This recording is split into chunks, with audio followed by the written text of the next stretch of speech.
2001 সাল থেকে শুরু করে আজকে 2026, গত 25 বছর কোন ধানের শীষের প্রার্থী ছিল না। কি ছিল?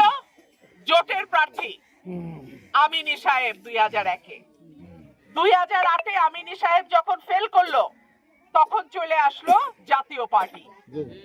2014 সালে আবারও জাতীয় পার্টি, কারণ বিএনপি নির্বাচনে অংশ নেয় নাই। 2018 সালে আপনারা উকিল আব্দুল সাত্তারকে ভোট দিয়ে এই দুঃসময়ে নির্বাচিত করছিলেন, কিন্তু এই মানুষটাও চলে গেল আওয়ামী লীগে। তাহলে বিএনপির হাতে কি রইল? কিচ্ছু নাই। এখন আবার 25 বছর পর যখন একটা নির্বাচন হচ্ছে এবং নেতা কর্মীদের একটাই দাবি ছিল দলের প্রার্থী দিয়ে, এমন তো না যে দলের প্রার্থী ছিল না, কিন্তু কোথা থেকে? অষ্টগ্রাম থেকে ভাড়া করতে হইল প্রার্থী।